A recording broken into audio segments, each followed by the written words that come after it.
Seguramente al leer el título de esta charla habéis pensado que voy a hablaros del coronavirus, pero no. Voy a hablaros de otros virus muy diferentes, concretamente de un virus que va a determinar cómo será vuestra vida y hasta qué punto vais a ser víctimas de la discriminación y la marginalidad. Es un virus que suele pasarnos desapercibido porque sus efectos no son evidentes, al menos no como creemos. Ese virus se llama pobreza, pero tiene muchos otros nombres: precariedad material, miseria, falta de recursos, incluso desigualdad, incluso sensación de desigualdad. Ya veréis por qué. Quizá parezca un tanto exagerado comparar la pobreza con un virus letal, pero ya veréis que no lo es. Porque la pobreza es un estigma que literalmente se imprime durante la gestación y tiene un impacto negativo en la cognición, la personalidad, la emocionalidad y la salud psiquiátrica durante el resto de la vida, como si fuera un virus. Esto pasa porque la pobreza aumenta el estrés maternal y este estrés afecta a los futuros bebés por diversas vías. La gente estresada tiene dietas menos saludables y consume más sustancias adictivas. Si se tiene un poder adquisitivo escaso, la dieta también es más calórica y menos saludable. Todo esto altera la presión sanguínea de la madre y sus defensas inmunológicas, lo que influirá en el desarrollo del feto. Todas las experiencias vividas durante la gestación y la infancia, en definitiva, acarrean respuestas hormonales que producen cambios epigenéticos sobre los genes relacionados con el factor neurotrófico derivado del cerebro, o FNDC, y también con el sistema de la oxitocina y la vasopresina, y también con la sensibilidad al estrógeno. Así, en total, la pobreza puede tener efectos epigenéticos en cientos o hasta miles de genes. Es decir, que las madres pobres arrastran un hándicap neurobioquímico que acaban heredando sus hijos. Por esa razón, cuanto más bajo es el estatus socioeconómico de un niño menor de 5 años, menor es la maduración del lóbulo frontal de su cerebro, lo que se traduce en niveles más altos de glucocorticoides y una respuesta también más reactiva de estos al estrés. Y también en una menor función frontal relacionada con la memoria funcional, la regulación emocional, el control del impulso y la toma ejecutiva de decisiones. También la pobreza entorpece la maduración del cuerpo calloso, un haz de fibras que conectan los dos hemisferios que integran su función. Fijaos en todo lo que hace el haber nacido en una madre que sufre pobreza. Naces con todos esos problemas añadidos, a los que encima habrás de sumar un entorno seguramente desfavorable en muchos sentidos. Un entorno desfavorable que no va a poderse gestionar tan bien como se quisiera, porque este virus, el de la pobreza, puede empujarnos a tener una mayor tendencia al estrés, un menor autocontrol, menos memoria, menos inteligencia. Es el cóctel perfecto para que uno no solo se enfrente con un importante lastre a la hora de cursar, por ejemplo, una carrera profesional, sino que también será una fuente continua de conflictos, mayor facilidad para perder el control en una discusión, mayor inclinación a cometer crímenes, menor constancia a la hora de llevar a cabo cualquier tarea, etc. Nacer pobre es como nacer con muy malas cartas en una partida de póker. Tal vez el cine nos haya predispuesto a contemplar a la gente sin recursos como luchadores natos, personas con la piel dura, capaces de lidiar con cualquier contratiempo.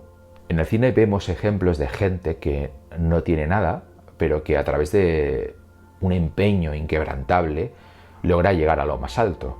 También vemos a menudo, en el cine y en la literatura, como una persona de buena familia de repente se ve obligado a meterse en el mundo de los pobres y entonces se descubre que es incapaz de soportarlo, reforzando la idea de que los pobres pues son gente dura y los ricos gente de Chichinabo. Este sesgo es el llamado sesgo de la piel gruesa y ha sido puesto de manifiesto en un análisis de agosto de 2020 en el que se presentan 18 estudios, incluida una encuesta de una muestra representativa, donde se sugiere lo profundo que es esta creencia falsa en la mayoría de nosotros. Y no os equivoquéis, el sesgo de piel gruesa no es una anécdota, sino que tiene implicaciones profundas en la negligencia institucional y también en la interpersonal de quienes necesitan precisamente más atención y más recursos, y no menos. Porque las personas pobres, a pesar del cliché, se hunden más fácilmente. Lo tienen más difícil para llegar a lo más alto, o sencillamente prosperar. Y la mayoría, de hecho, no lo hace. Sí, los ricos también lloran, pero las personas pobres, siempre, en general, lloran más. Solo hay que echar un vistazo a los índices de suicidio y sobredosis de alcohol y drogas que acaban en muerte. Este tipo de muertes se llaman muertes por desesperación y están aumentando de forma significativa en blancos no hispanos sin estudios universitarios en Estados Unidos.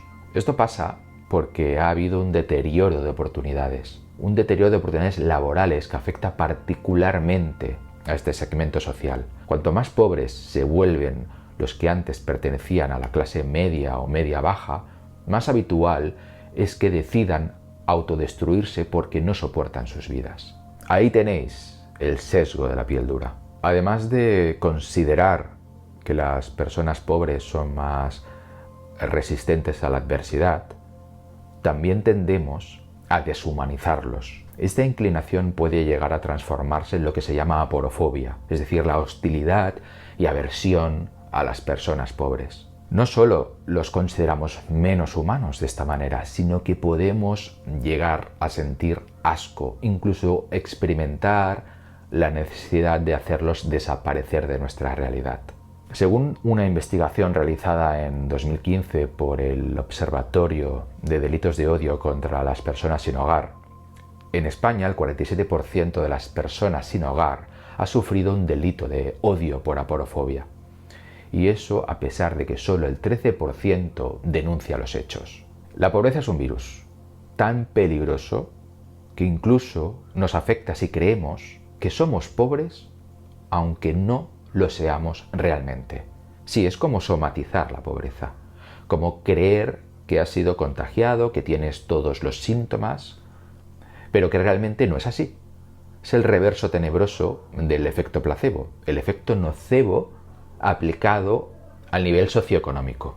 Es lo que vemos en este estudio de enero de 2020 en el que se recopilaron 20 años de vida de 2.232 gemelos, es decir, personas que compartían factores ambientales y genéticos.